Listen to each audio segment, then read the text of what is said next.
Bueno, pues buenas tardes a todos. Bienvenidos este 11 de marzo a esta conferencia del sábado. Tenemos hoy con nosotros a Tomás Piqueras, que nos viene a presentar una charla sobre Camboya, pobres cada vez más ricos. Bueno, él es estudiante de ciencias empresariales en una universidad alemana.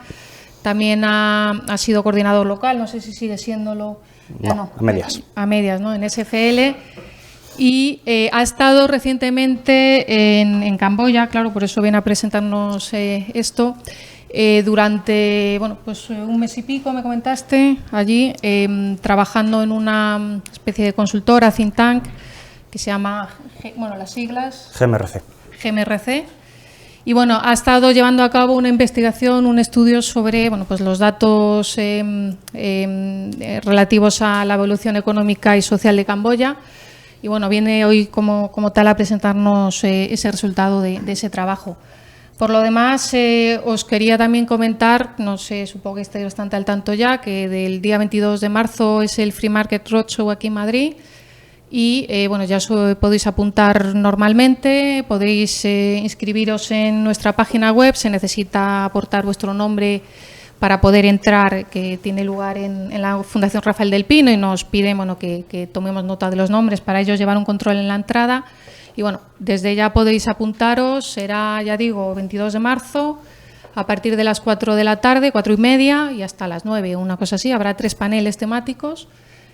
Allí se van a tratar asuntos que tienen que ver con el populismo por un lado, en el segundo de los paneles, en el primer panel con libertad comercial y proteccionismo, y el tercero de ellos se va a tratar más la regulación en el ámbito empresarial y de las innovaciones, ¿no? Así que os esperamos y le voy a dar ya la palabra a Tomás. Él nos va a explicar mejor qué es lo que ha hecho allí en Camboya y todo el resultado del trabajo. Gracias. Bueno, muy buenas tardes a todos. Disculpad por el retraso, pero no os preocupéis, porque cuando estaba en el avión de Camboya a Madrid, me tocó hablar a un señor inglés, que yo creo que un poco fruto de la desesperación de un vuelo en clase proletaria 20 horas, me dijo que una conferencia, una charla, un debate tenía que ser como una camisa de hombre puesta en un cuerpo de mujer. Suficientemente larga como para cubrir lo principal y suficientemente corta como para generar interés. Así que voy a intentar no extenderme demasiado y poder ahorrar el tiempo. Estoy un poco nervioso, y es que no siempre se habla desde el centro de la masonería católica de España. Pero bueno, vamos a tocar 3 aspectos principales, ¿vale? 3 aspectos que creo que son muy polémicos y están muy a la orden del día. Son estos 3.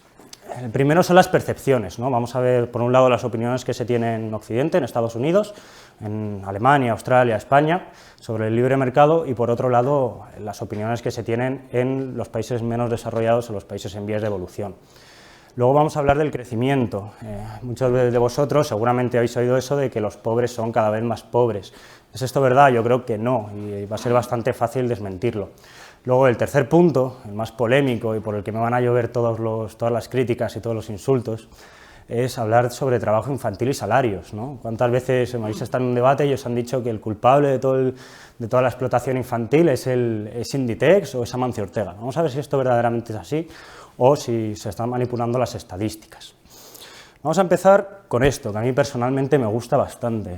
Es una slide que se publicó en The New Yorker, y es un padre diciéndole a una madre, o una madre diciéndole a un padre, para que no se enfaden algunos: por supuesto que duerme tranquilo, ha vivido toda su vida en un mercado alcista. Yo creo que esto representa muy bien lo que tenemos hoy en día, ¿no?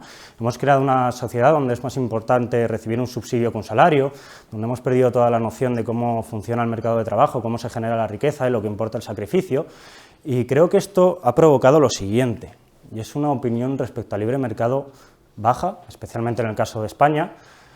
Y qué casualidad que los países como Estados Unidos, Canadá, Alemania, Australia son los que mejor opinión tienen del mercado y a su vez son los países más ricos, ¿no? Sin embargo, aquí estamos España, Francia, los listos de Europa, con nuestro 18% de paro estructural, intentando dar lecciones al resto del mundo de cómo funciona una economía, y 38 puntos por debajo de la media. Sin embargo, siempre se nos ha dicho que la globalización tiene unos ganadores y unos perdedores, ¿no? Que los perdedores son los países emergentes y que los ganadores son los países ricos.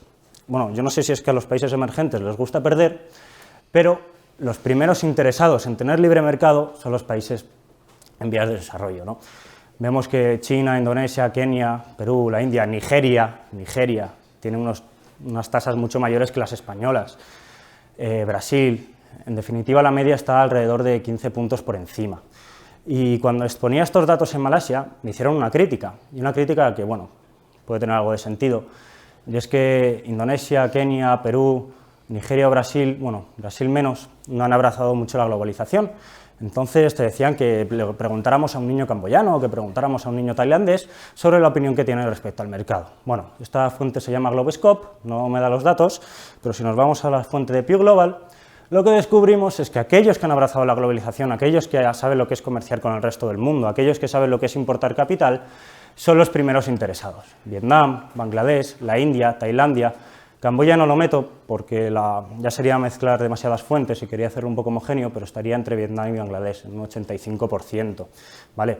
Entonces, los primeros interesados en que exista mercado, en que vengan empresas extranjeras a invertir, son los camboyanos.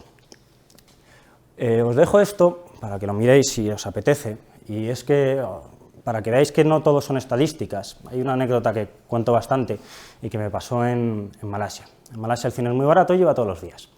El primer anuncio que había era 3 jeques árabes con jet privados, con coches de lujo, etc.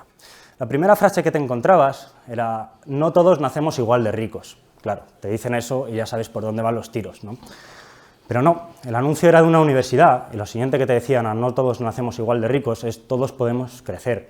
Vale, yo os animo a que hagáis una reflexión de cómo sería esto aquí en España. Seguramente la siguiente imagen sería de Montoro o de Hacienda. Entonces vamos a hablar del crecimiento, ¿no? Pobres cada vez más ricos, y creo que tenéis que prestar atención a lo que digo porque alguno ya me ha hecho alguna crítica. Siguen siendo pobres, ¿vale? Y no os voy a mentir, las clases medias se están emergiendo, pero sigue existiendo pobreza. Pero sí que es verdad que es cada vez menor, ¿no? Y yo creo que no hay que ser demasiado dramático con la situación, ¿no? Es verdad que la pobreza está disminuyendo, pero es que aun demostrándolo con datos empíricos, aun demostrándolo con evidencias, hay gente que sigue publicando titulares como este, o como este, o como este, ¿vale? Se creen que, no sé, que el mundo está cada vez peor cuando no es así. Sin embargo, luego estamos cuatro locos que nos aventuramos a publicar artículos como estos, y es que el mundo de verdad está creciendo. Bueno, está Diego Sánchez de la Cruz, Juan Ramón Rayo, Manuel Llamas, gente que no sabe mucho de economía, pero aquí estoy yo. Así que no os preocupéis, no os preocupéis, que aquí tenéis el argumento de autoridad, ¿vale? El primer dato que se suele dar, ¿no? El dato más evidente, el Producto Interior Bruto. Hay 2 fases que yo destacaría. La primera, la dictadura comunista, o bueno, la pobreza, la más suma pobreza. Ahí no es que no haya producción en la dictadura comunista, ¿vale? Es que era demasiado baja y los datos del Banco Mundial obviamente no pueden establecerlos, no te pueden dar datos de una dictadura comunista, pero vamos, estaría muy cercana al cero. Y luego el siguiente paso, el siguiente dato que se da es esta evolución, ¿vale? Yo destacaría de aquí 3 cosas principales. La primera es esto, ¿vale? Se abre el comercio interior, ¿vale? Comienza la propiedad privada, los contratos. La propiedad privada se abolió completamente durante la dictadura comunista, no había nada. De hecho, ahora tienen un problema muy grande con eso. Luego, si queréis, lo tratamos. Entonces, aquí tienen una época de comercio interior, que obviamente crecen, pero a partir del año 2000 empieza el round trip, la subida. Y luego aquí está el 2008. Esto es una crítica que me hicieron, que puede tener sentido, y la crítica es buena, porque me dijeron, bueno, si es verdad que Camboya es tan dependiente del sector exterior, ¿cómo es que aun con Estados Unidos cayendo, con Europa cayendo, con los países ricos cayendo, también caía el comercio exterior, cómo es que Camboya no decrece? Porque si tú eres dependiente de esa variable, ¿cómo es que sigues así? Bueno, esto es así porque las cuentas públicas de Camboya, lo que es la estructura macroeconómica del Estado, está muy bien, bueno, está bien comparado con los países europeos. Y el hecho de tener unas cuentas públicas saneadas, lo que te permite es que los otros 2 agentes de la economía, que son las familias y las empresas, se regulen mucho más rápido y sean capaces de adaptarse a la crisis, ¿vale? No es lo mismo adaptar una estructura macroeconómica con un 100% de deuda sobre PIB que adoptar una una estructura macroeconómica con unos impuestos bajos o con un sector del trabajo liberalizado. Pero no todo es producción, y esto puede ser verdad, y es que me decían que, bueno, que antes la autosubsistencia no se mide dentro del Producto Interior Bruto, entonces podría ser que antes, cuando la gente vivía de sus propios campos de arroz, estaban mejor que produciendo, y que el hecho de aumentar la producción no era significativo de establecer un crecimiento, una evolución. Pero si nos vamos a elementos más cualitativos, vemos aquí cómo ha sido la evolución de la pobreza. La línea de azul es el gap para $3 y la línea roja es el gap para $1. Bueno, son $2 porque es 1,90. Vemos que ya es casi nula y, sin embargo, el gap de $3 también está bajando de manera muy drástica. Y esto no solo se ve en estos dos variables, sino que si cogemos la pobreza multidimensional, vemos que también está bajando. La pobreza multidimensional lo que te mide es el acceso al agua potable, el acceso a una vivienda, el acceso a la educación, etc. Y me gustaría haberlo puesto, pero el Banco Mundial no lo da, de nuevo, así que no quería cambiar los datos. La esperanza de vida, ¿veis el salto que da? Bueno, esto es del 2000 al 2007 y luego sigue creciendo, ¿vale? Los datos que tenemos actualmente ya estarían cercanos a los 69 años, incluso superándolo en el caso de las mujeres. O sea que sí que ha habido un salto no solo en la calidad de vida, sino también en la esperanza de vida. ¿Y a qué se debe? A esto. La línea de arriba, Camboya, ¿vale? País que está creciendo de manera drástica, son tasas sobre PIB muy elevadas. Actualmente, pues, cerca del 9%, superándolo. Y, sin embargo, la línea de abajo es Bangladesh. Bangladesh es cierto que está creciendo, pero no a los niveles tan altos como lo está haciendo Camboya. Actualmente creo que el PIB de Camboya es del 7% y, sin embargo, el crecimiento, sin embargo, el de Bangladesh es mucho más bajo, es del 4%, que ya nos gustaría tener en España, ¿no? Pero sí. Expectativas, porque esto podría decirse que ha sido cosa de temporal, ¿no? Que ha sido algo que ha sucedido, pero que no va a seguir siendo así. Bueno, la fuente es del Instituto, la Organización Internacional del Trabajo, países avanzados, países emergentes y países en desarrollo. Los países avanzados son los que tienen peores expectativas de crecimiento a lo largo del tiempo. Apenas llega al 25%, lo supera un poquito. Sin embargo, luego los países emergentes y los países en desarrollo llegan al 50%, es decir, la gente verdaderamente cree que va a seguir evolucionando y va a seguir creciendo. Allí, preguntaras a quien preguntaras, todo el mundo te decía que el crecimiento era evidente. Camboya es un país donde un día te levantas y te están asfaltando la calle, que es algo sumamente sencillo, pero que implica una calidad de la mejora de vida muy alta. Es un país donde te levantas y te están construyendo un edificio enfrente o algo tan simple como es un semáforo, y la evolución es totalmente palpable. Mitos y realidades, vamos al punto fuerte y por el cual me van a llover todas las críticas absolutamente cuando esto se suba a YouTube. Trabajo infantil, beneficios y salarios, ¿no? Esta es la imagen que un poco se atribuye al trabajo infantil, un niño que te fabrica una zapatilla, pero creo que está un poco lejos de la realidad. Debo decir que las tasas de trabajo infantil son altas, no hay que negarlo, pero no son tan altas como se nos dice. Sé que la tabla que voy a poner ahora seguramente no sea lo mejor o lo más apropiado para un sábado a las 8:30 de la tarde, pero si habéis visto charlas de la moneda fiat, me imagino que esto se os hará fácil. Bueno, voy a ir destacando varios datos, ¿vale? El primer dato que se suele dar es este, trabajando, 20% se suele hablar. ¿Qué pasa? Que este dato está muy agregado y es que tiene estas dos variables, ¿vale? Este dato se divide en dos, los que renuncian al colegio y los niños trabajando no considerados trabajo infantil. Se suma y da este dato. Dentro de esto están los trabajos duros, los que implican un sacrificio, un esfuerzo, tanto físico como psicológico, y los que no implican un sacrificio duro, pero sí que tienes que renunciar al colegio. Luego están los niños trabajando no considerados trabajo infantil. ¿Qué es esto? Esto, si lo hicieran en España, muchos de vosotros o muchos de vuestros hijos serían considerados trabajo infantil, porque se tienen en cuenta actividades que supongan más de una hora de tu vida, como pueden ser ayudar en casa, ayudar en un comercio local, o dar clases particulares, o ser entrenador de fútbol, por ejemplo, estaría dentro de este dato. Por lo tanto, no creo que se deba incluir, porque verdaderamente no no creo que sea representativo para hablar del trabajo infantil. Luego hay otro mito, y es que afecta más a niñas que a niños, y es falso. Es básicamente lo mismo, un punto por encima del caso de las mujeres. Y luego hay otra cosa que creo que hay que destacar y que creo que es bastante importante, y es que en qué grupo de edad sucede esto. Porque no es lo mismo tener a gente trabajando con 4 o 5 años que tener a gente trabajando con 16 años, que es la edad legal para trabajar en España. La mayoría se incluye en estos 2 tercios, de 12 a 14 años y de 15 a 17. Pero es que luego hay algo más importante, y es que siempre se ha culpado a la globalización del aumento del trabajo infantil, pero esto no es así. Es decir, lo que vemos que lo que sucede a partir de la globalización es que el trabajo infantil está disminuyendo. Esto es mundial, esto no es Camboya. Típica imagen, ¿no? Siempre se culpa a las empresas del textil de llevar a cabo trabajo infantil. ¿Verdaderamente esto es así? Si vamos a los datos de Camboya, dados está sacado un paper de la Organización Internacional del Trabajo. Lo que vemos es que dentro del trabajo infantil, dentro de ese 20% que se hablaba antes, 72% pertenece a la agricultura, 16% pertenece al comercio y luego el 6% pertenece a las manufacturas, y dentro de las manufacturas estaría el sector textil, ¿vale? O sea que no es cierto que la gran mayoría del trabajo infantil sea culpa de las empresas del sector textil. Vais a ver que no suma 100, es porque aquí están sectores como la minería o el transporte.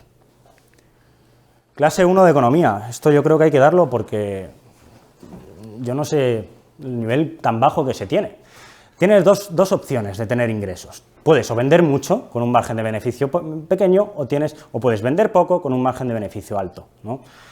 ¿Qué pasa en el caso de Inditex? Porque siempre se nos ha dicho que hacer una camiseta cuesta 10 céntimos y luego te la venden por 20 euros, ¿no? Entonces dicen, bueno, hay un marginal de beneficios tremendamente alto. ¿Esto verdaderamente es así?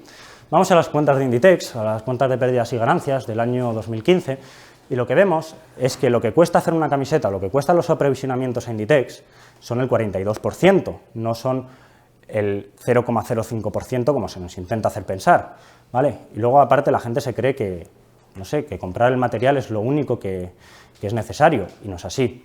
No es así porque tienes otros costes que se llaman costes de explotación, como puede ser pagar salarios, como puede ser alquilar una tienda, como puede ser comprarte una máquina registradora o pagar un seguro, y esto se incluiría también dentro de los costes. ¿Qué tenemos? Que el margen de beneficio sobre ventas es del 13%, bueno, en verdad es del 14%, pero ha salido así por la aproximación. Entonces, no tenemos un beneficio tan alto porque hayamos tenido un marginal de beneficios enorme, no, lo tenemos porque hemos vendido muchos productos. Y luego el siguiente mito, que se suele tratar, ya para ir concluyendo, es el de los salarios. Siempre se nos ha dicho que pagan salarios de miseria y que perpetúan la pobreza. ¿Esto verdaderamente es así? Bueno, aquí tenemos las fuentes del Ministerio del Comercio de Camboya. La línea de abajo sería el salario mínimo que se impone, que por cierto, el salario mínimo es el único sector donde existe salario mínimo, es en el sector de los garments, de la ropa, el textil. Y el único que tiene regulaciones a la hora de trabajar. Lo cual yo no entiendo, porque si se supone que lo tienes que hacer para proteger al trabajador, yo creo que es bastante más necesario que proteger al trabajador en un sector como es la construcción que protegerlo en un sector como es el textil. Lo que vemos es que la media salarial ha estado siempre por encima del salario mínimo, ¿eh? Actualmente casi unos $20. Y aparte, claro, siempre te dicen, no, es que pagar $180 es un salario de miseria, pero claro, es que no se tiene algo en cuenta tan elemental como es el coste de vida. Si cuando comes por €1 en todo el día, pues seguramente el salario sea más representativo, porque no es lo mismo tener un salario en España que tenerlo en Suiza. Si tú te vas con el salario de España, por muy alto que sea, en Suiza seguramente vayas a ser pobre, hay que trasladarlo al otro mundo, ¿no? Para que os hagáis a la idea, un taxista está ganando alrededor de los $70-80. Un policía de los niveles de entrada, es decir, de los niveles bajos, gana entre 100 y 150. Un profesor estaría entre los 140 a 120. Y son sectores con mayor productividad y que necesitan una cualificación mucho más alta que el sector textil. Y por lo tanto, creo que no es necesario culpar a las empresas de pagar salarios de miseria. Es cierto que este dato lo que incluye son las horas extras pagadas, pero ¿por qué se incluyen las horas extras pagadas? porque a ellos una hora más de trabajo les implica un beneficio mucho más alto. Si a vosotros os pagaran una hora más de trabajo, seguramente el salto cualitativo que daríais en vuestra vida sería muy bajo, pero en el caso de Camboya no es así. En Camboya trabajan más porque verdaderamente luego eso les permite evolucionar y les permite pagar los salarios a sus hijos, los colegios a sus hijos, perdón. Y creo que esto era un poco lo que os quería contar, porque no os quiero robar más tiempo para que aprovechemos el turno de preguntas y nada, muchas gracias.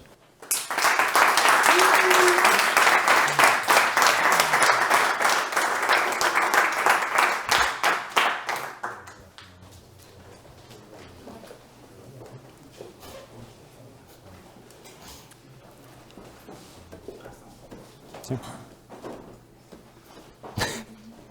Muchas gracias, Tomás. Abrimos entonces turno de preguntas. Ya unas cuantas en formación de fondo. Muchas gracias por la conferencia, muy interesante. Gracias. Un par de preguntas. ¿Puedes expandir más sobre el tema de la propiedad privada, que has dicho que Sí. lo comentabas? Sí. Y el segundo, ¿cómo de fiables son los datos estadísticos económicos? Porque si aquí en España se cocinan Sí. todos los datos, ¿cómo de fiables Sí. son los que Sí. estamos utilizando? Sí, son muy buenas preguntas y de hecho la segunda ahora os comento porque eso fue uno de los mayores problemas que tuvimos. Respecto a la propiedad privada, cuando, como os comentaba, con la dictadura comunista se abolieron todos los escritos que había de propiedad privada, se negaron todos. Entonces, ¿qué pasa? Que ahora no están concediendo propiedad privada, es decir, tú no puedes comprar un terreno, sino que lo que compra, bueno, es que tiene sus matices porque es un poco caético todo.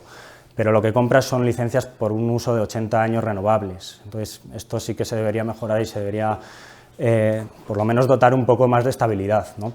A los extranjeros, además, no nos dejan ni siquiera tener... Bueno, es que conseguir la nacionalidad camboyana es bastante fácil. Entonces, lo que hacen las empresas extranjeras es simplemente se consigue la nacionalidad camboyana y a partir de ahí establecen lo que es el contrato de 80 años. Pero si no, el máximo de tiempo que podría alquilar, por decirlo de algún modo, un terreno, un extranjero, un europeo, un estadounidense, me da igual, sería 50 años.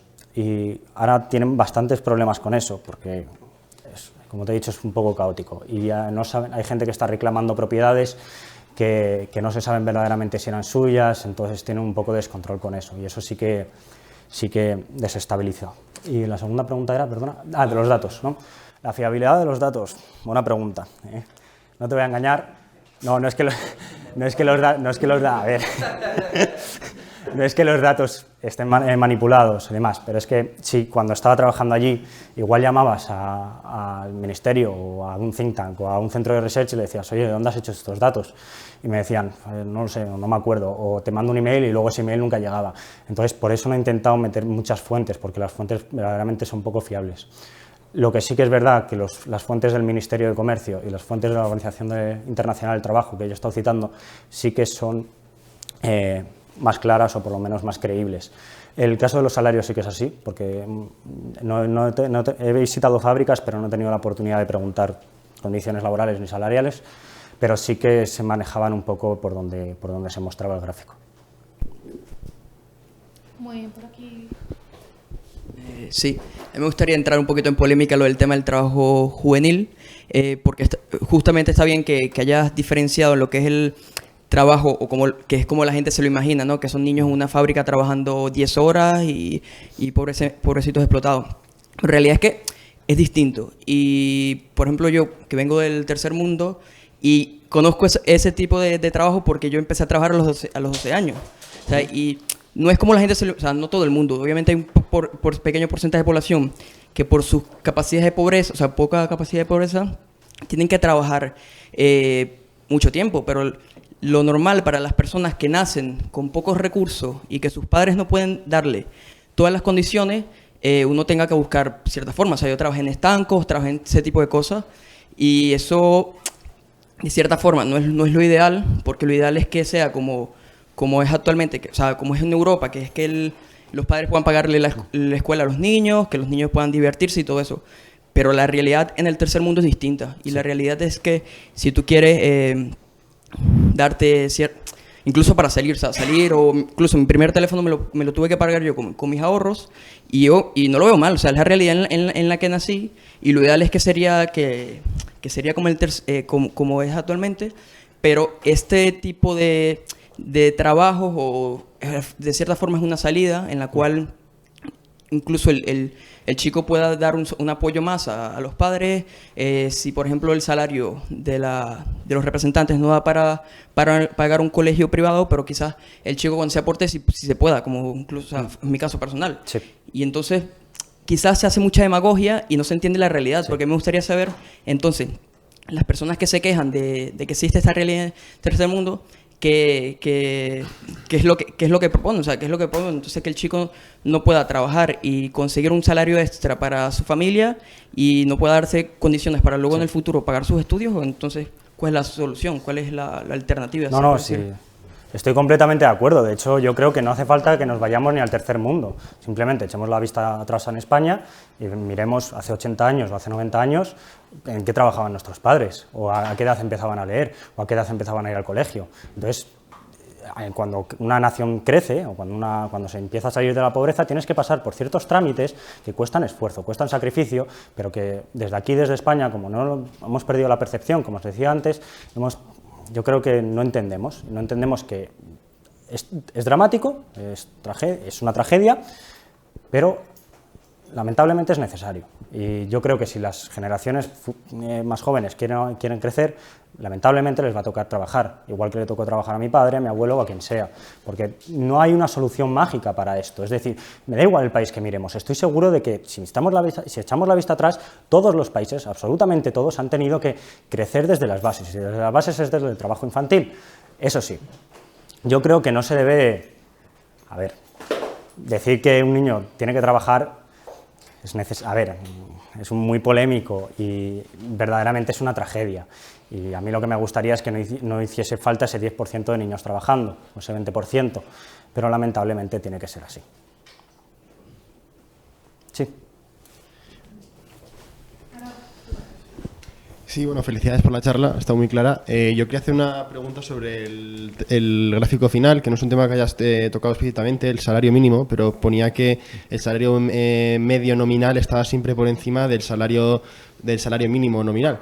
Sí. Entonces, no sé si tienes más datos o has podido ver cómo funciona el tema de salario mínimo en los países emergentes, porque como aquí tenemos 18% de paro y queremos parecernos más a ellos, pues queremos adoptar ese tipo de medidas. Entonces, ahí sí se podrían utilizar para sacar una correlación de países que de verdad están creciendo, no tienen un salario mínimo, ni les hace falta. Es un tema, aquí la crítica liberal de que poner un salario mínimo aumenta el paro no funciona. No funciona. No ha funcionado porque lo que hemos visto es que, aun poniendo el salario mínimo, la masa de trabajadores en el sector textil ha seguido creciendo, pero no es funcionaría la tesis si el salario mínimo estuviese por encima del salario medio, entonces no tiene ningún sentido que te lo justifiquen de este modo. Sí, por eso, no tiene ningún efecto, efectos prácticos no tiene ninguno. ¿Hay algún país en el que esté por encima y está afectando y se pueda ver? No, Bangladesh me parece que tiene salario mínimo, pero pasa lo mismo que en España. Generalmente los salarios, o no existe salario mínimo, o si existe está por debajo del umbral de la productividad. Para mí me gustaría hacer dos preguntas. La primera es de tipo cultural. Yo estuve viviendo bastante tiempo en un país con una evolución muy similar a Camboya, que es Taiwán, que en los años 70, 80 era algo parecido. Es decir, la gente trabajaba muy duro, en los años 80 creció espectacularmente.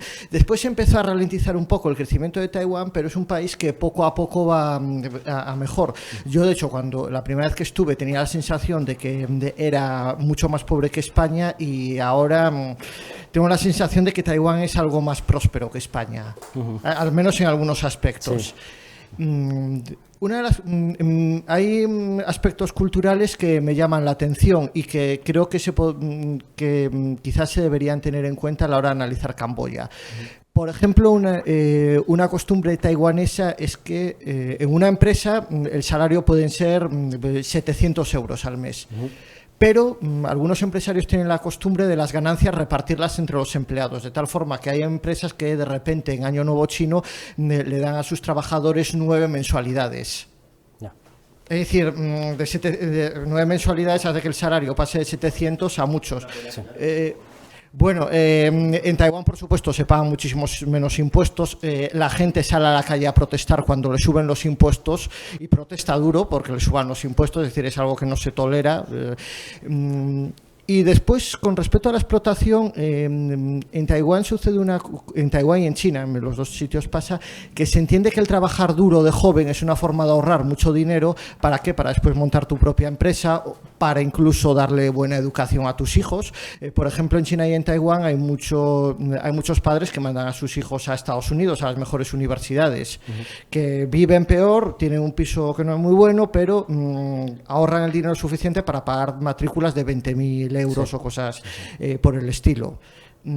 Entonces, querría saber si suceden cosas similares en Camboya. Es decir, si detrás de lo que parece una explotación puede haber una mentalidad cultural diferente que no necesariamente es menos sana que la europea.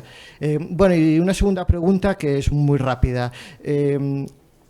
¿Se considera trabajo infantil o explotación infantil cosas como lo que hay en Corea del Norte, donde a los niños se les lleva temprano a la escuela para estar oyendo lo bueno que era el gran líder y lo malo que eran los japoneses, y que si el imperialismo por aquí y por aquí? ¿Eso se considera explotación infantil? Porque personalmente a mí eso me parece mucho más nocivo. Yo creo que no se debería considerar solo trabajo infantil, sino también trabajo forzado, ¿no? Porque que te obliguen a escuchar al gran líder. Bueno, aquí tenemos educación para la ciudadanía, que es más o menos lo mismo. No, y respecto a los temas culturales que mencionabas, sí que es verdad que existe una conciencia del ahorro mucho mayor. Lo que pasa es que tienen un problema con lo que es todo el ahorro, y es que el sistema bancario está muy poco evolucionado y tiene unas tasas de inflación del 3-4%, y como el sistema bancario, el sistema de depósitos no está evolucionado, al final lo que pasa es que te está comiendo todos los ahorros que tienes, y eso, bueno, es un contra. Pero sí que existe la conciencia de intentar ahorrar lo máximo posible para poder llevar a tus hijos a buenos colegios. Y otro dato que es bastante peculiar es que allí apenas existe la escuela pública, casi todos son escuelas privadas. Y los costes de las escuelas privadas, os digo de verdad que son bajos, no es el British Council, no es el King's College, es que son verdaderamente bajos. Luego hay otro dato respecto a esto. Estábamos tratando de hablar un poco de desigualdad, ¿no? Que es un tema que no he tratado porque creo que ya lo hemos tratado bastante aquí, y es que si cogías el mejor colegio, el que costaba $20.000 al año, los niños que tenían acceso a estos colegios eran gente que estaba relacionada, bueno, los padres, el 80% de los padres estaban relacionados con los ejércitos o con el poder. O sea que verdaderamente existe la desigualdad, es decir, tú vas por la calle y te encuentras extrema pobreza y te encuentras coches de lujo, de verdadero lujo, existe, no lo vamos a negar. Pero la pobreza en gran medida no es de los occidentales, sino que es de los propios camboyanos que pertenecen al Estado o de las empresas de construcción que normalmente suelen pertenecer a japoneses. ¿Algo más? Sí, siguiente por aquí. Hola, buenas. Hola, ¿qué tal? Una pregunta desde el punto histórico. Igual que en Chile, por ejemplo, para la transformación a un sistema más liberal recurrieron a los Chicago Boys, y que otros países también han buscado profesores y gente que les haya ayudado en esa transformación. ¿En Camboya hubo algo parecido o algún autor del milagro?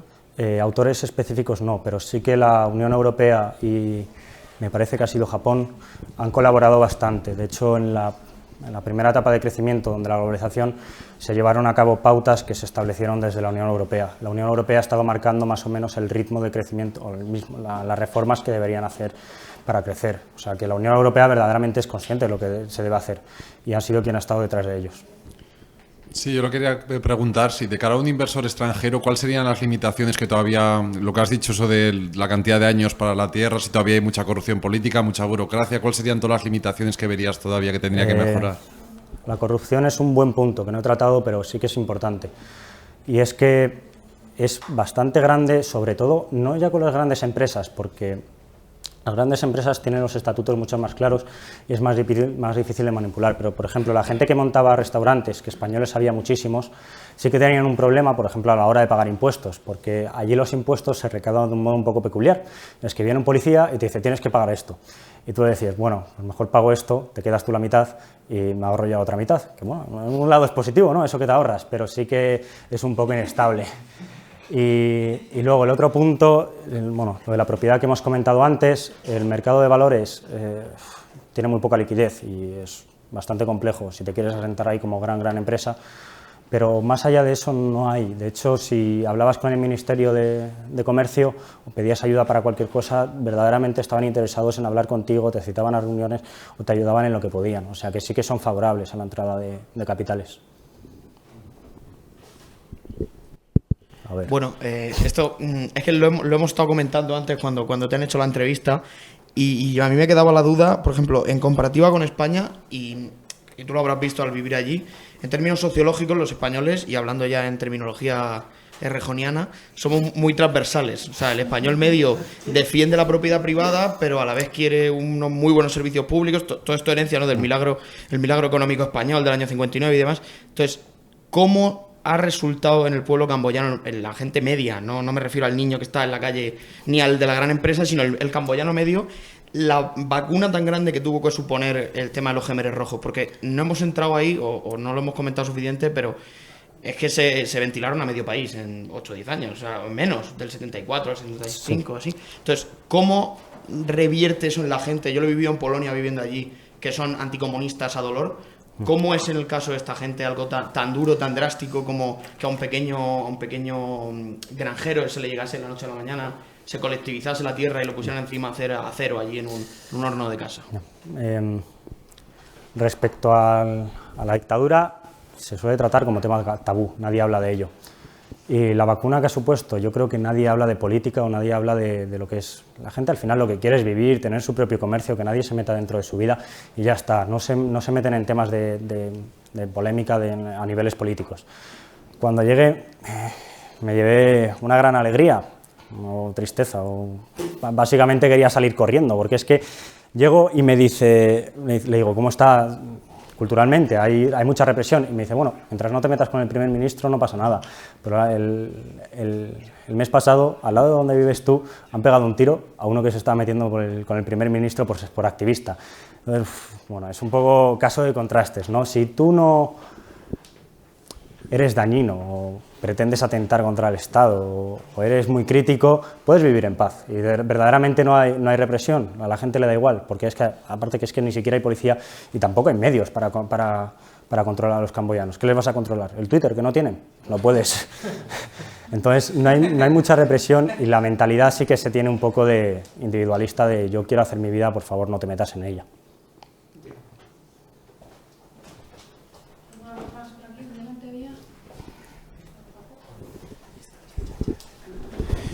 ¿Ellos son conscientes de cómo les ve el progre típico occidental de pobres víctimas explotadas o no? Y si alguno lo es, si se ríe o pide algo, ¿cómo nos ven un poco también ellos a nosotros?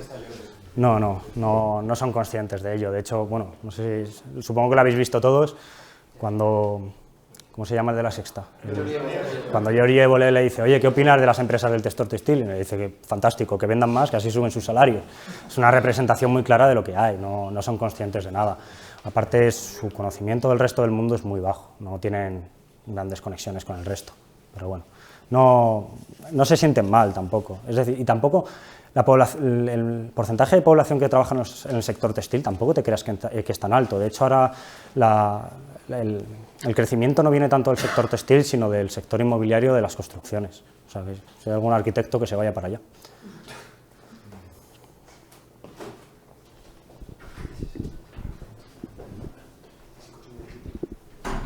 ¿Alguna pregunta más?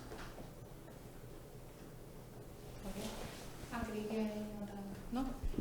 Bueno, pues entonces cortamos, no hay nada más que añadir. Muchas gracias, Tomás. Gracias.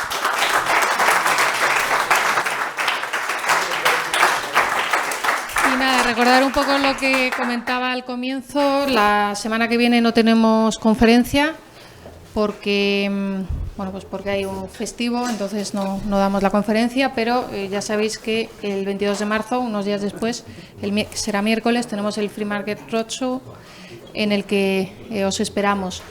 Y la siguiente semana sí que tenemos una charla también sobre la región, en este caso sobre China, y nos van a venir a hablar de ello también. Así que nada, os esperamos por aquí o desde vuestras casas y muchas gracias por estar y Tomás, muchas gracias por habernos acompañado. Gracias. Gracias.